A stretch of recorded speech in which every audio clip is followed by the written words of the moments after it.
Hello students, मैं आपका स्वागत करता हूँ आपके यूट्यूब चैनल लवीस क्लासेस पर। तो आज हम मैंने आपको जैसे बताया था कि हम पूरी एक्सरसाइज करने के बाद एमसीक्यू टाइप हमने वीडियो एक लेक्चर देख लिया और हमने ये भी पूरे कर लिए पूरी एक्सरसाइज 1.1, 1.2, 1.3 एंड 1.4 सारे हमने डिस्कस कर लिए। तो अब मैं क्या करूँगा, अब मैं एक एमसीक्यू टाइप वीडियो बनाऊँगा, क्योंकि एमसीक्यू टाइप वीडियो में भी बहुत ज़रूरी है, क्योंकि उसमें भी आपके जो एग्जाम में टर्म फर्स्ट आ सकता है वो एमसीक्यू टाइप में भी आ सकता है। लेकिन एमसीक्यू टाइप को तो हम जब ही कर सकते हैं ना जब हमको बेस पता हो। तो इसलिए पहले मैं एक्सरसाइज कराता हूँ, देन उसके बाद हम एमसीक्यू टाइप पर चलते हैं। तो इसमें मैंने कुछ एमसीक्यू 2 एमसीक्यू लिख लिए हैं। तो इस तरीक़ा से मैं पहले एमसीक्यू के ऑप्शन और वो लिख लूँगा, देन उसके बाद आपको मैं यहाँ पर सॉल्यूशन कराऊंगा। ये हमारे पास है कि let L be the set are lines. जो एल हमारे पास सेट, वो किसका है? Set of lines in plane, यानी कि एल जो हमारे पास वो लाइनों का एक सेट है। जो R the relation in L define, जो इस तरीक़ा से डिफाइन है कि R equal to L1, L2 such that L1 is perpendicular to L2। भाई एल हमारे पास एक लाइन का सेट तो है, लेकिन वो सेट कैसा है? वो सेट ऐसा है कि L1 हमारे पास परपेंडिकुलर है L2 के। तो इसमें सो दैट आर, तो इसमें दिखाना हमारे पास आर क्या होगा। ऑप्शन ये है कि रिफ्लेक्सिव, सिमेट्रिक या ट्रांजिटिव होगा। Reflexive, symmetric, nor. नॉर का मतलब है कि ट्रांजिटिव नहीं होगा, और यह सिमेट्रिक या ट्रांजिटिव है लेकिन रिफ्लेक्सिव नहीं है। भाई नहीं के लिए हम क्या क्या लगाते हैं? एक तो नॉर लगा देते कि नॉर रिफ्लेक्सिव, एक नीदर लगा देते हैं नीदर रिफ्लेक्सिव, और एक नॉट लगा देते हैं। तो ये सभी बातें आपको पता होनी चाहिए कि नॉर, नीदर और नॉट का मतलब हमारे पास क्या होता है। तो या तो हमारे पास ये नॉर रिफ्लेक्स, ना तो रिफ्लेक्सिव ना ही सिमेट्रिक और ना ही ट्रांजिटिव है। ये सिमेट्रिक है लेकिन हमारे पास ना तो रिफ्लेक्सिव ना ही ट्रांजिटिव है। नीदर रिफ्लेक्सिव नॉर ट्रांजिटिव, इसका मतलब नहीं नीदर का भी और नॉर का भी। तो हम यहाँ पर अब इसका सॉल्यूशन देखेंगे क्वेश्चन नंबर 1 का। एमसीक्यू टाइप वीडियो है, आप ध्यान रखना। तो एमसीक्यू टाइप में जितना कम से कम हमको सॉल्व करना पड़े उतना बेहतर रहेगा, ताकि आपको ज़्यादा से ज़्यादा आंसर मिल सके। आपको बेस पता होनी चाहिए कि रिफ्लेक्सिव हमारे पास क्या होते हैं कि ए अगर बिलोंग्स टू आर है, यानी कि खुद का एलिमेंट हमारे पास अगर खुद में मिल गया सेट में, तो हम कह देंगे रिफ्लेक्सिव है। और सिमेट्रिक के लिए अगर बी है तो ए भी हमारे पास रिलेशन में होना चाहिए, तो कह देंगे हम उसे सिमेट्रिक है। और ट्रांजिटिव के लिए अगर हमारे पास बी है बिलोंग्स टू आर, तो उसका तीसरा सी भी अगर रिलेशन में है, तो सी भी हमारे पास क्या होना चाहिए? रिलेशन में होना चाहिए। तो हम कह देंगे कैसा है? ट्रांजिटिव है। अगर हमारे पास ये दोनों बातें, ये और ये बातें हमारे पास नहीं है, सिर्फ यही है ट्रांजिटिव में सेट में, तो हम एक के बेस पर ही कह देते हैं कैसा है? ट्रांजिटिव है। सिर्फ बी और सी है ही नहीं, तो हम कह देंगे ट्रांजिटिव है।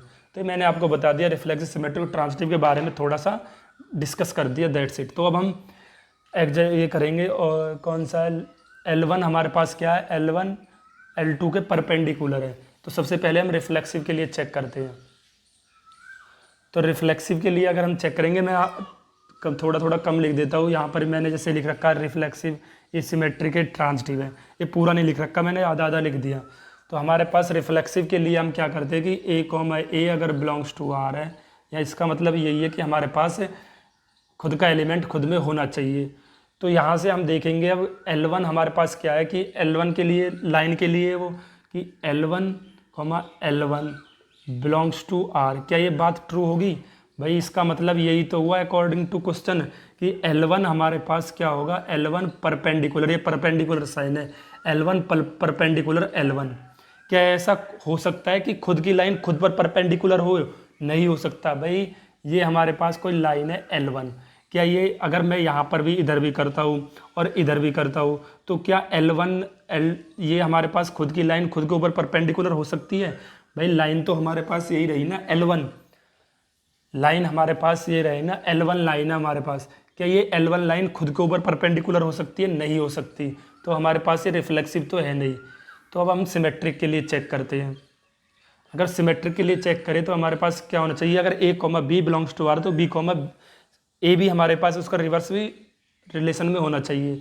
तो जैसे हम यहाँ से चेक करेंगे कि L1, L2, तो हमारे पास ये रिफ्लेक्सिव नहीं है।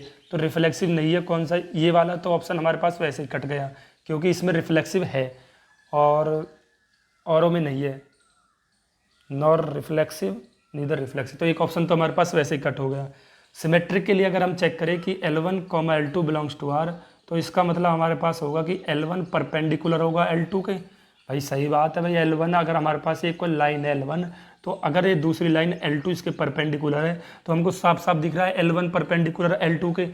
तो ये हो गया हमारे पास L1 L2 के परपेंडिकुलर। तो क्या हम ये भी कह सकते हैं L2 comma L1 belongs to R कि L2 परपेंडिकुलर होगा हमारे पास L1 के। भाई ये एक ही बात है, या तो हमारे पास L1 परपेंडिकुलर L2 ये कह दे, या हम ये कह दे कि L2 परपेंडिकुलर होगा L1 के, तो हमारे पास एक ही बात हुई। तो ये हमारे पास सिमेट्रिक तो ये है इन दोनों बातों से। ट्रांजिटिव के लिए अगर मैं इसे चेक करूं, तो अगर L1 comma L2 belongs to R, तो इसका मतलब हमारे पास ये परपेंडिकुलर का साइन है, L1 परपेंडिकुलर होगा L2 के। सही, सीधा सीधा दिख रहा है हमको।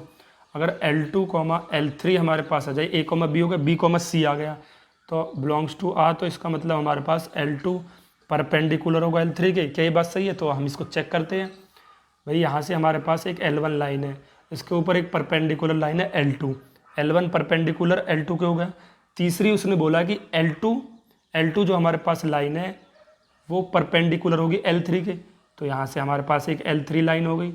तो अब यहाँ से आप साफ साफ दिख रहा है आपको कि L2 हमारे पास L1 पर भी परपेंडिकुलर है और L2 हमारे पास L3 पर भी परपेंडिकुलर। अगर मैं इस L1 को हटा दूँ तो यहाँ से आपको क्लियर नहीं दिख रहा कि L2 परपेंडिकुलर होगी L3 के। तो दैट्स इट। तो हमारे पास ये बात यहाँ तक तो सही है, लेकिन अब हमारे पास जो आना चाहिए A comma B, B comma C, तो A कॉमा C भी हमारे पास ये ट्रू बात होनी चाहिए कि L1 comma L3 belongs to R। क्या इसका मतलब हमारे पास L1 परपेंडिकुलर होगा L3 के? तो यहाँ से हम देख लेते हैं L1 परपेंडिकुलर आपको दिख रहा है L1 परपेंडिकुलर L3 के? नहीं दिख रहा। वही L1 हमारे पास पैरेलल है L3 के।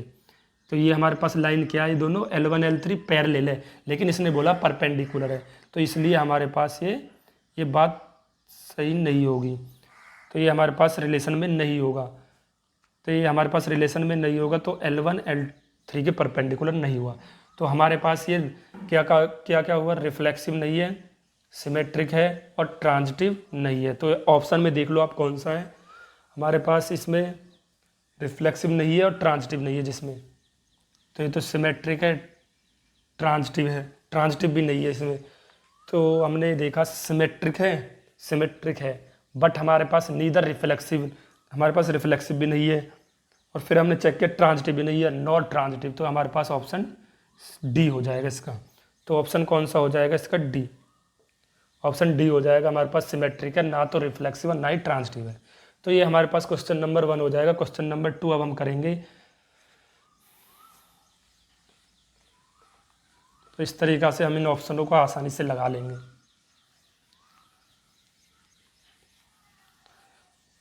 तो ऑप्शन 2 है हमारे पास कि अगर हम इसे पढ़े, let T be the set. जो हमारे पास टी है वो सभी ट्रायंगलों का एक सेट है ट्रायंगलों का। जो टी है हमारे पास यहाँ पर plane with relation T given by, तो टी हमारे पास इस तरीक़ा से गिवन है कि T1 is congruence to T2, T1 हमारे पास T2 के कॉन्ग्रेंस है।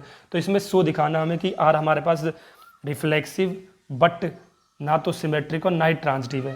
इक्विवेलेंस रिलेशन है। इक्विवेलेंस रिलेशन क्या होती है कि अगर हमारे पास सेट रिफ्लेक्सिव भी हो और सिमेट्रिक भी हो और ट्रांजिटिव भी हो, तीनों हो जाए, तो हम कह देंगे वो एक इक्विवेलेंस रिलेशन है। That's it. तो अब हम यहाँ पर चर्चा करते हैं क्वेश्चन नंबर 2 की। 2 है हमारे पास, सेट हमारे पास किसके लिए, L1। तो हम रिफ्लेक्सिव के लिए चेक करते हैं कि T1 comma T1 belongs to R, और इसका मतलब हमारे पास T1 ये कॉन्ग्रेंट्स का साइन है, कॉन्ग्रेंट्स का। ये किसका साइन है? कॉन्ग्रेंट्स का। T1 कॉन्ग्रेंट्स टू T2, यानी कि T1 हमारे पास T2 के कॉन्ग्रेंट्स होगा। भाई हर एक ट्रायंगल हर एक के लिए अपने आप के लिए कॉन्ग्रेंट्स होता है। तो हमारे पास T1 T2 का कॉन्ग्रेंट्स होगा, रिफ्लेक्सिव तो ये है। अगर मैं इसको सिमेट्रिक के लिए चेक करूँ तो हमारे पास T1 comma T2 belongs to R, तो इसका मतलब हमारे पास यही है कि T1 कॉन्ग्रेंस्ट होगा। ये कॉन्ग्रेंस्ट के 3 साइन होते हैं, सिमिलर के 2 होते हैं। अगर 2 लगा देंगे तो सिमिलर, 3 लगा देंगे तो हमारे पास कॉन्ग्रेंट्स हो जाएगा। T1 T2 के कॉन्ग्रेंट्स है, तो हम ये भी तो कह सकते हैं। तो इस बात से हमारे पास ये भी निकल जाएगा T2 comma T1 belongs to R, तो T2 भी हमारे पास कॉन्ग्रेंट होगा T1 के। और ये तो हमारे पास ये सिमेट्रिक भी है।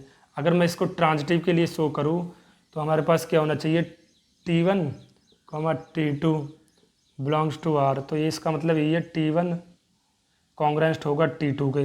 अगर T2, T3 में लेता हूँ तो ये भी हमारे पास T2 कॉन्ग्रेंस्ट हो जाएगा T3 के। और तो हमारे पास ये दोनों वैल्यू में भी होना चाहिए कि T1, T3 भी हमारे पास क्या होगा, बिलोंग्स टू R। तो T1, T3 भी हमारे पास क्या होगा, T1, T3 भी हमारे पास क्या होगा, कॉन्ग्रेंस्ट होगा।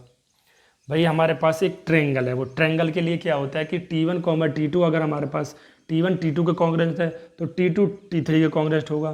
तो हमारे पास अल्सो यहाँ पर हो जाएगा कि T1 T3 के भी हमारे पास कॉन्ग्रेंस्ट होगा। तो ये हमारे पास रिफ्लेक्सिव भी है, सिमेट्रिक भी है, ट्रांजिटिव भी। अगर हमारे पास ये तीनों है तो अगर हमारे पास ये तीनों तो कैसे रिलेशन है, इक्विवेलेंस रिलेशन, अभी मैंने आपको बताया।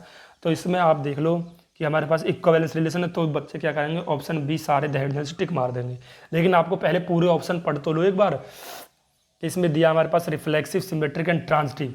तो यहाँ पर हमारे पास रिफ्लेक्सिव, सिमेट्रिक और ट्रांजिटिव तीनों है और इक्विवेलेंस रिलेशन है। तो ऑप्शन डी देखो, तो बोथ बी एंड सी, तो हमारे पास ये दोनों है, बी एंड सी। भाई इक्विवेलेंस रिलेशन कब होगा, जब हमसे रिफ्लेक्सिव, सिमेट्रिक एंड ट्रांजिटिव तीनों हो। तो यहाँ से हमने देखा कि हमारे पास ये तीनों और तीनों है तो इक्विवेलेंस रिलेशन होगा। तो इक्विवेलेंस रिलेशन और रिफ्लेक्सिव, सिमेट्रिक, ट्रांजिटिव तीनों, तो हमने देखा बोथ बी एंड सी। तो हमारे पास दोनों ऑप्शन हो जाएंगे, बोथ बी एंड सी। तो ये हम दो क्वेश्चनों को आसानी से लगाएंगे। अब मैं इसमें कम से कम ऑल टाइप में MCQ में हमारे पास 30 से 35 तक क्वेश्चन आएंगे, सिर्फ इतने ही, उन्हीं में हमारे पास फंस जाएंगे पेपरों में भी। तो मैं सारे जो अच्छे वो हमारे पास MCQ सभी को लेके चल रहा हूँ। तो हम कुछ अगले MCQ को लेकर चलते हैं। तो ये यहाँ से हमारे पास 3 क्वेश्चन है MCQ के। ये हमने क्या किया है कि हमारे पास क्वेश्चन नंबर जो 3 है, इनके ऑप्शन भी हमारे पास यही है सारे कि रिफ्लेक्सिव, सिमेट्रिक एंड ट्रांजिटिव, और 5 के भी ऑप्शन हमारे पास यही है। ऑप्शनों को मैं बार बार क्यों लिखूँ, तो ऑप्शन हमारे पास यही है सारे इनके। तो इन्हीं ऑप्शनों पे हम बता देंगे कि हमारे पास कौन सा ऑप्शन होगा इन क्वेश्चनों का भी। तो क्वेश्चन नंबर 3 मैं अब आपको पहले डिस्कस कराता हूँ।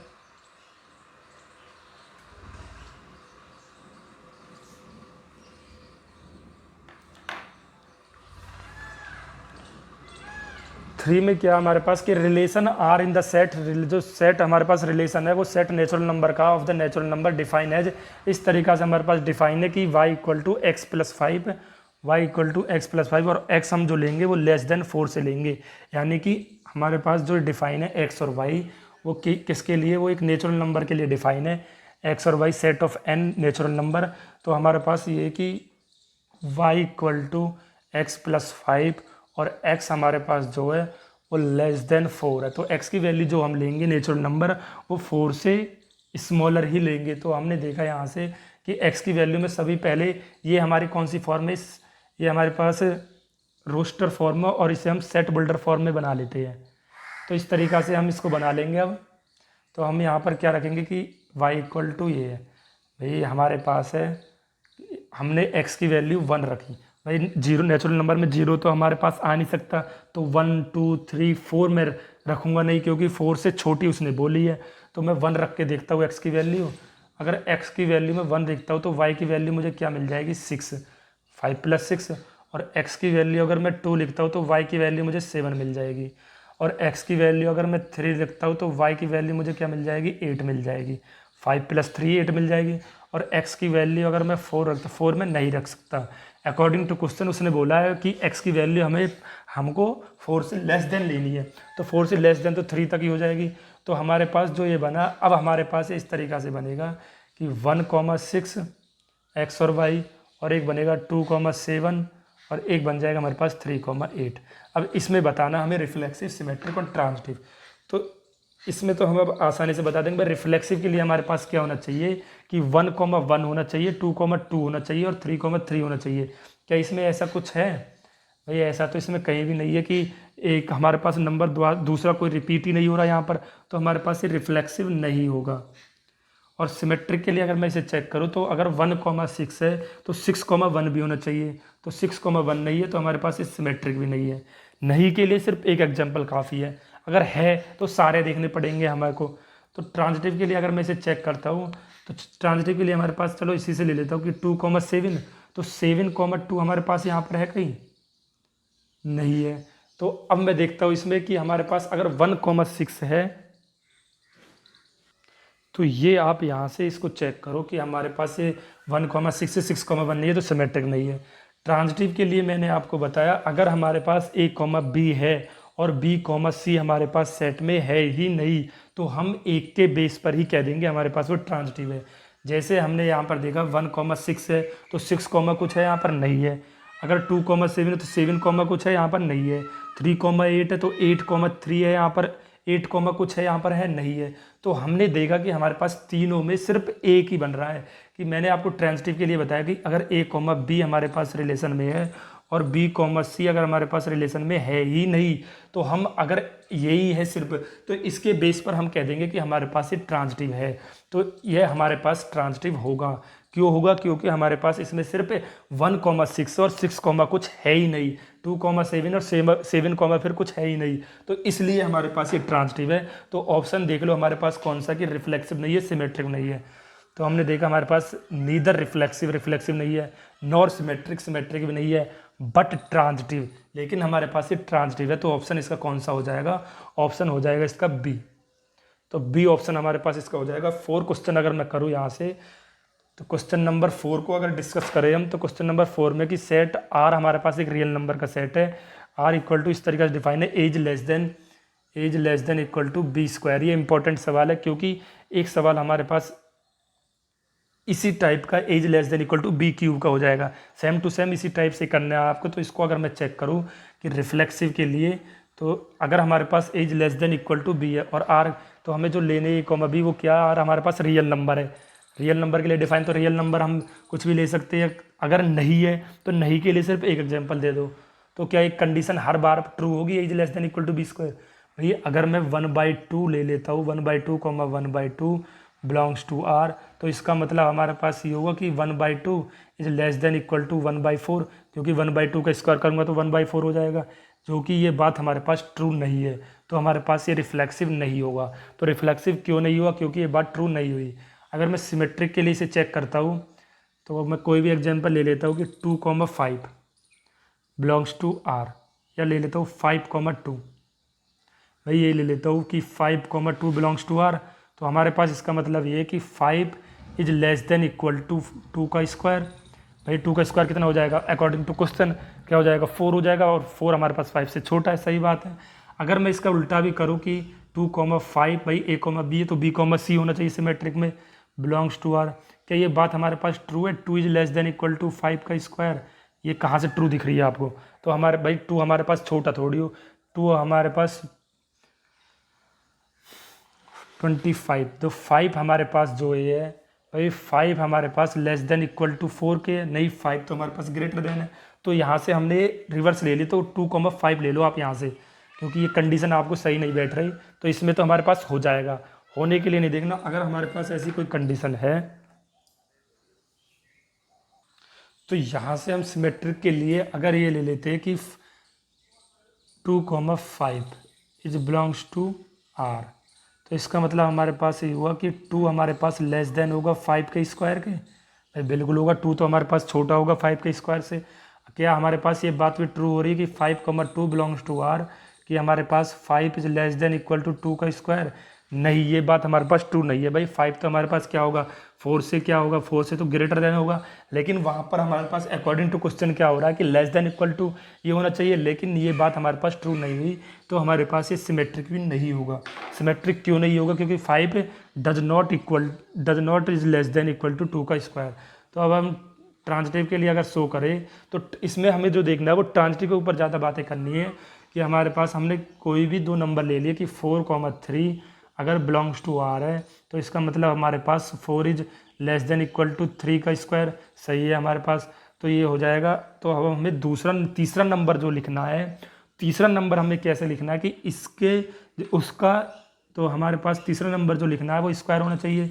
तो इसके स्क्वायर जो भी हम नंबर लेंगे उसका स्क्वायर इससे तो बड़ा होना चाहिए, लेकिन इससे छोटा होना चाहिए। तो जैसे हमारे पास 1.8 हो गया, तो 1.8 का अगर मैं स्क्वायर करता हूँ तो मेरे पास 3.18 कुछ आता है। तो इससे तो हमारे पास बड़ा है लेकिन इससे छोटा है, तो तीसरा नंबर हम इस तरीक़ा से निकालेंगे कि दूसरे पहले वाले से तो हमारे पास बड़ा होना चाहिए और दूसरे वाले से छोटा होना चाहिए। तो हमने ले लिया 3,1.8 बिलोंग्स टू आर, और इसका मतलब हमारे पास है कि 3 is less than equal to 1.8 का स्क्वायर। तो 1.8 का स्क्वायर कितना आ रहा है, 3.18 कुछ आ रहा है, तो इससे छोटा है। तो क्या हमारे पास एक बात 1.8 बिलोंग्स टू अगर आर हो गया भाई, ए कॉमा बी हो गया, बी कॉमा सी हो गया, तो ए कॉमा सी अब हम चेक कर रहे हैं। तो हमारे पास 4 is less than equal to 1.8 का स्क्वायर, जो कि हमारे पास बात ट्रू नहीं है।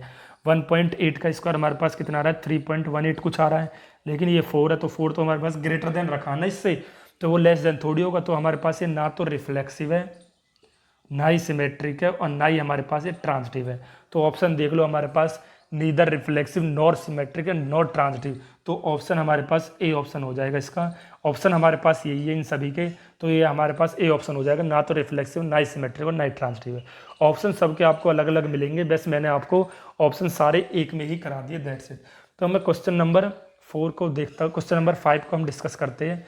अगर यहाँ पर क्यूब आ जाता है तो क्यूब की भी हमारे पास इसी तरीक़ा से कंडीशन है कि ना तो वो रिफ्लेक्सिव होगा, ना ही सिमेट्रिक होगा, ना ही हमारे पास एक ट्रांजिटिव होगा।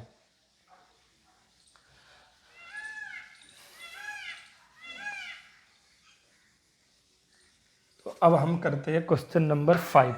तो क्वेश्चन नंबर 5 में हमारे पास क्या है कि 1, यहाँ से देख लेते हैं हम कि हमारे पास सेट है 1 2 3 4।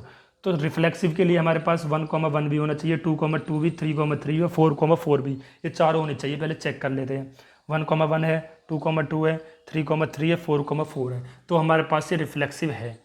अब सिमेट्रिक के लिए चेक करते हैं कि अगर हमारे पास इसमें 1,2 है तो 2,1 भी होना चाहिए। तो 2,1 आप यहाँ पर देख लो भाई, यहाँ पर तो 2,1 ही नहीं है, तो हमारे पास ये सिमेट्रिक नहीं है। अब ट्रांजिटिव के लिए चेक करते हैं हम कि अगर हमारे पास ट्रांजिटिव के लिए चेक करते हैं हम, कहीं से भी आप देख लो कि अगर ए कॉमा बी है तो बी कॉमा सी सेट में होना चाहिए। तो यहाँ से देख लो हमने 1,2, भाई 1,2 है तो 2,2 कुछ है, भाई ए कॉमा बी है तो बी कॉमा सी हो गया, तो 1,2 यहाँ पर है, फिर हमारे पास ये हो जाएगा 1,2 1,2 यहाँ पर है, तो यहाँ से तो हमारे पास ट्रांजिटिव बन रहा है।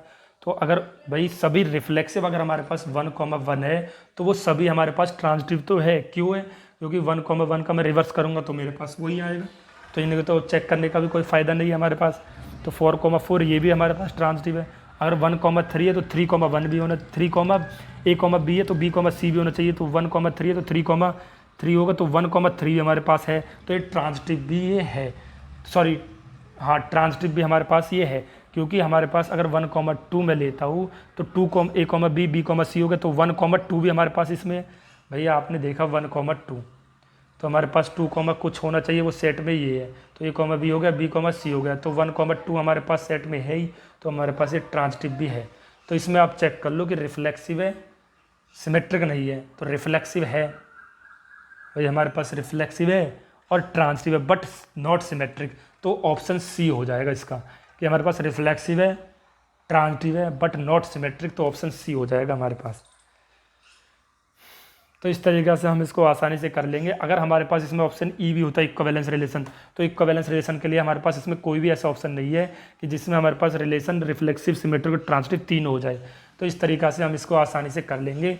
तो ये हमारे पास 5-6 हमने MCQ टाइप कर लिए। मोस्ट इंपॉर्टेंट MCQ टाइप मैं आपको करा रहा हूँ, बहुत अच्छे सभी इसी में मिल जाएंगे। एग्जाम पॉइंट ऑफ व्यू से भी अगर आप देखोगे तो इन्हीं में से आपको MCQ टाइप मिल जाएंगे। अगर आपने मेरी पहली वीडियो नहीं देखी तो मैं डिस्क्रिप्शन में लिंक डाल दूंगा, वहां पर जाकर सभी वीडियो को देख सकते हो।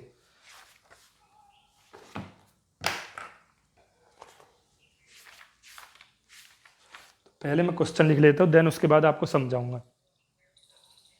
तो ये मैंने कुछ क्वेश्चन लिख लिए और इनके ऑप्शन भी लिख दिए आपको। ऑप्शन क्वेश्चन नंबर 8 के ऑप्शन हमारे पास यही है जो क्वेश्चन नंबर 6 के है। ऑप्शन मैं बार बार नहीं लिख रहा। तो हमारे पास क्वेश्चन कौन सा कर रहा हूँ मैं, 6 कर रहा हूँ ऑप्शन के लिए।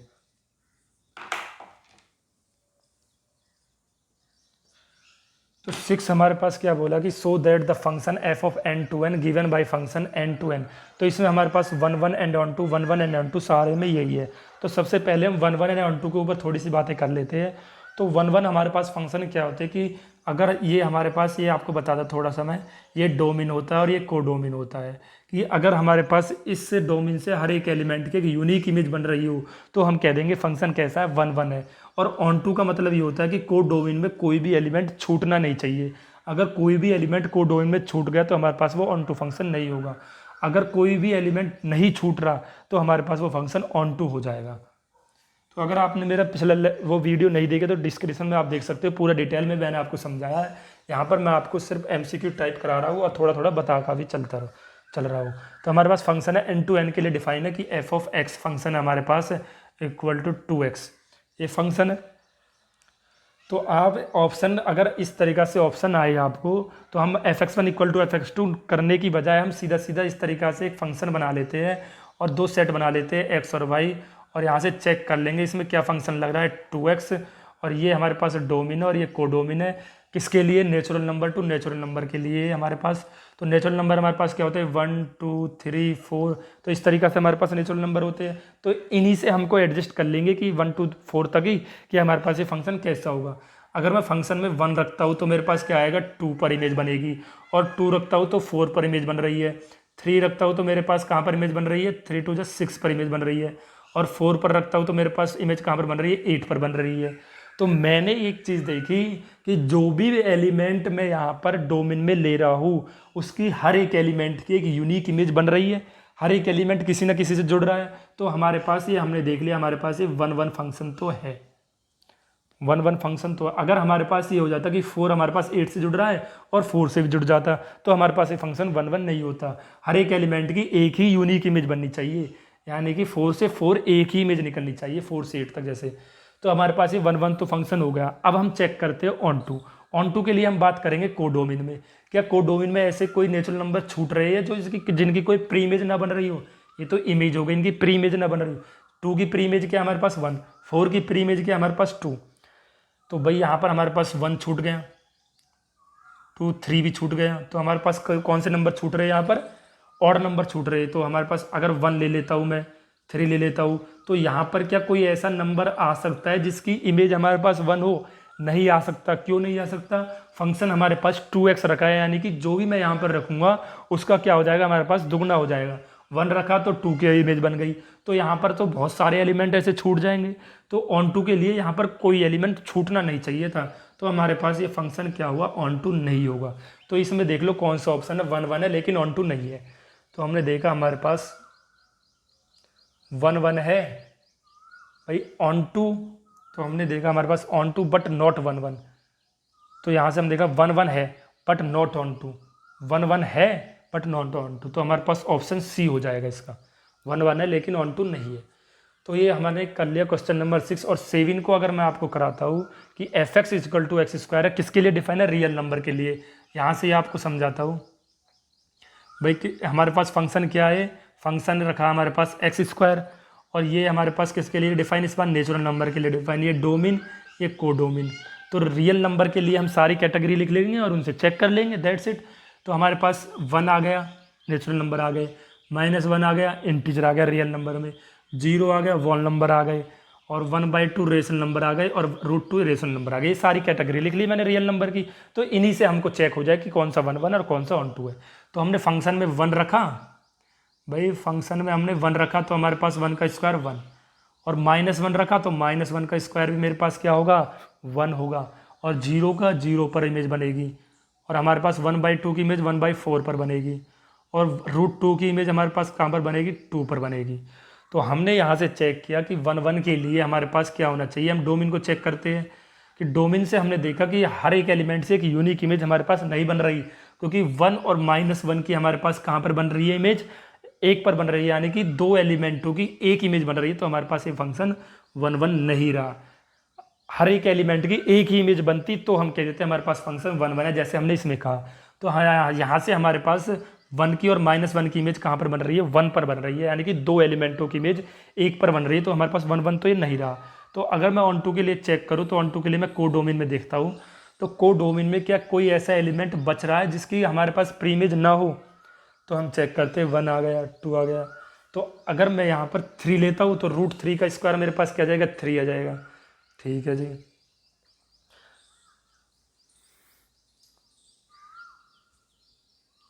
तो यहाँ पर तो नेचुरल नंबर तो इस वाले कोडोमेन में तो बच जाएंगे सभी भाई। इंटीजर तो सारे बच जाएंगे हमारे भाई। मैंने यहाँ से बताया रियल नंबर के लिए तो डिफाइन है हमारे पास, तो रियल नंबर के लिए डिफाइन है कोडोमेन। तो मेरे पास क्या रखा वहाँ पर? स्क्वायर रखा है। तो यहाँ पर मैं अगर भाई -1 ले लेता हूँ इंटीजर में, रियल नंबर में तो हमारे पास सभी वैल्यू आती है, इंटीजर भी आते हैं। -2 ले लेता हूँ तो ये तो सारी वैल्यू छूट जाएंगी भाई। यहाँ पर मैं अगर कोई भी नंबर लेता हूँ इंटीजर्स का, तो इंटीजर का स्क्वायर करूंगा तो मेरे पास एक पॉजिटिव नंबर बन जाएगा। तो यहाँ से हमारे पास नेगेटिव वाले तो सारी वैल्यू बच जाएंगी। तो हमारे पास ऑन टू के लिए कुछ बचना नहीं चाहिए था, तो कोडोमेन में कुछ बच गया, तो हमारे पास ये ऑन टू भी नहीं है, 1 भी नहीं है और ऑन टू भी नहीं है। तो ऑप्शन देख लो हमारे पास कौन सा है? नीदर 1 बट ऑन टू, नहीं है, ये भी नहीं है। Neither onto but 1 neither 1 not onto, तो हमारे पास ऑप्शन क्या हो जाएगा? ए। नीदर मतलब ना तो 1 है और ना ही हमारे पास ये ऑन टू है। तो ये 7 भी हो गया और हम 8 को करते हैं। तो 8 में हमारे पास फंक्शन क्या है? ऑप्शन हमारे पास यही है 6 वाले कि f(x) इक्वल टू, फंक्शन हमारे पास किसके लिए डिफाइन है? n to n के लिए, नेचुरल नंबर के लिए डिफाइन है। तो नेचुरल नंबर में हम कैटेगरी लिख लेते हैं 1 2 3 4, तो ये कैटेगरी आ गई हमारे पास। तो फंक्शन हमारे पास इस बार क्या है? वो है f(x), और f(x) हमारे पास वो गिवन है कि x+1। 1 हमारे पास क्या है? 1 हमारे पास ऑड नंबर है भाई। यहाँ से हमने देखा ऑड नंबर, तो ऑड के लिए हमारे पास फंक्शन लिया जाएगा x+1। तो इसकी इमेज कहाँ पर बनेगी? 2 पर। और 2 हमारे पास क्या है? इवन नंबर, और इवन के लिए हमारे पास फंक्शन है x-1, यानी कि 2 में से एक जाएगा तो हमारे पास 1 पर बनेगी। 3 हमारे पास क्या है? ऑड नंबर, तो ऑड में एक ऐड हो रहा है अकॉर्डिंग टू फंक्शन, तो 4 पर बनेगी। तो 4 हमारे पास क्या है? 4 हमारे पास क्या है? इवन है, तो इसकी इमेज 3 पर बनेगी। तो यहाँ से हम चेक कर रहे हैं कि जो भी एलिमेंट मैं डोमेन से ले रहा हूँ उसकी हर एक एलिमेंट की एक इमेज बन रही है, और कैसी इमेज बन रही है? यूनिक इमेज बन रही है। तो हमारे पास ये फंक्शन 1 तो हो गया। तो ऑन टू के लिए अगर मैं चेक करता हूँ तो ऑन टू के लिए 1 भी आ गया, 2 भी आ गया, 3 भी आ गया, 4 भी आ गया। तो मैं कोई भी एलिमेंट यहाँ से मैं देख रहा हूँ कि अगर मैं ऑड लेता हूँ तो ऑड में एक ऐड होके आ जाता है, एक संख्या ऐड हो जाती है, 2 आ जाता है। इवन लेता हूँ तो उसमें से एक संख्या घट जाती है, तो मेरे पास उसमें से एक संख्या घट जाती है अकॉर्डिंग टू क्वेश्चन x-1, तो उसमें से एक संख्या घट रही है तो 1 आ जाता है। तो मैं यहाँ पर जो भी एलिमेंट ले रहा हूँ, जो भी एलिमेंट यहाँ पर लिखूंगा उसकी हर एक की प्री इमेज बन जाएगी। क्यों? क्योंकि हमारे पास यहाँ पर मैं 5 लूँगा तो 5 की इमेज मेरे पास कहाँ पर बनेगी? 5 कैसा नंबर है? 5 ऑड है तो 6 पर बनेगी। और 6 लूँगा तो 6 इवन नंबर है तो 5 पर बनेगी, एक माइनस हो जाएगा, 6-1। तो मैंने देख रहा हूँ जो भी नंबर यहाँ पर ले रहा हूँ उन सभी के नंबर मेरे पास एक मेरे पास ऐड होके आ रहा है और एक मेरे पास सब्ट्रैक्ट होके आ रहा है। तो मेरे पास सभी नंबर इसमें नेचुरल नंबर में आ जाएंगे, तो ऐसा कोई नंबर नहीं बचेगा। तो जो ऐसा कोई नंबर हमारे पास नहीं बचेगा जो ऑन टू में बच जाए। तो हमारे पास ये ऑन टू फंक्शन भी है, 1 भी और ऑन टू भी है। तो यहाँ से देख लो हमारे पास कौन सा है? 1 है एंड ऑन टू दोनों, यानी कि ऑप्शन डी हो जाएगा हमारे पास। आई होप आपको ये सभी बातें क्लियर हुई होंगी कि मैं आपको क्या समझा, ये किस तरीका से हम इनको कर रहे हैं। तो ये हमने 7 MCQ कर लिए, हमने MCQ टाइप।